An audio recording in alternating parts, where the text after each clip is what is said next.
The 50th chapter of the book of Genesis. And Joseph fell upon his father's face and wept upon him and kissed him. And Joseph commanded his servants, the physicians, to embalm his father, and the physicians embalmed Israel. And 40 days were fulfilled for him, for so are fulfilled the days of those which are embalmed. And the Egyptians mourned for him 60 days. And when the days of his mourning was past, Joseph spake unto the house of Pharaoh, saying, If now I have found grace in your eyes, speak, I pray you, in the ears of Pharaoh, saying, My father made me swear, saying, Lo, I die in my grave which I have digged for me in the land of Canaan. There shalt thou bury me. Now therefore let me go up, I pray thee, and bury my father, and I will come again. And Pharaoh said, Go up and bury thy father according as he made thee swear. And Joseph went up to bury his father, and with him went up all the servants of Pharaoh, the elders of his house, and all the elders of the land of Egypt, and all the house of Joseph, and his brethren, and his father's house. Only their little ones and their flocks and their herds they left in the land of Goshen. And there went up with him both chariots and horsemen, and it was a very great company. And they came to the threshing floor of Atad, which is beyond Jordan, and there they mourned with a great and very sore lamentation. And he made a mourning for his father 7 days. And when the inhabitants of the land, the Canaanites, saw the mourning in the floor of Atad, they said, This is a grievous mourning to the Egyptians. Wherefore the name of it was called Abel Mizraim, which is beyond Jordan. And his sons did unto him according as he commanded them.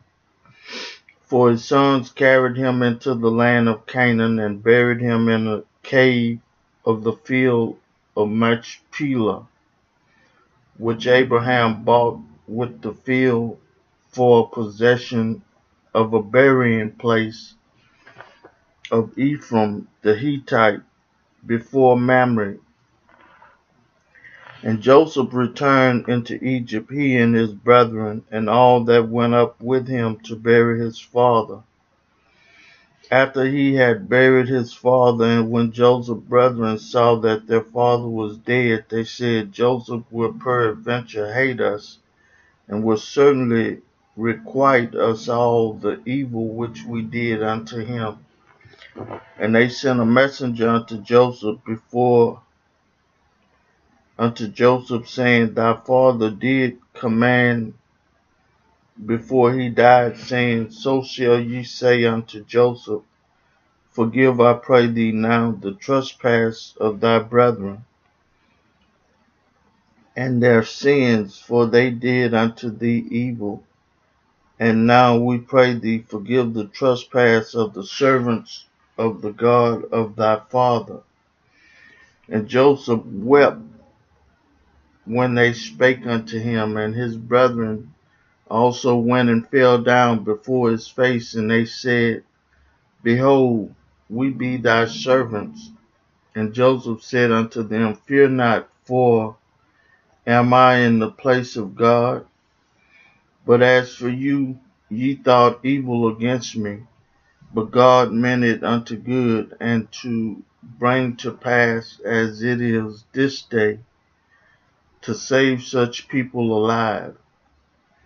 Now therefore fear ye not, I will nourish you and your little ones. And he comforted them and spake kindly unto them. The death of Joseph.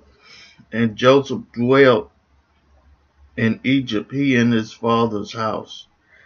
And Joseph lived 110 years. And Joseph saw Ephraim's children of the third generation. The children also of Machir, the son of Manasseh, were brought up upon Joseph's knee. And Joseph said unto his brethren, I die, and God will surely visit you and bring you out of this land unto the land which he sware to Abraham, to Isaac, and to Jacob. And Joseph took an oath of the children of Israel, saying, God will surely visit you, and ye shall carry up my bones from hence.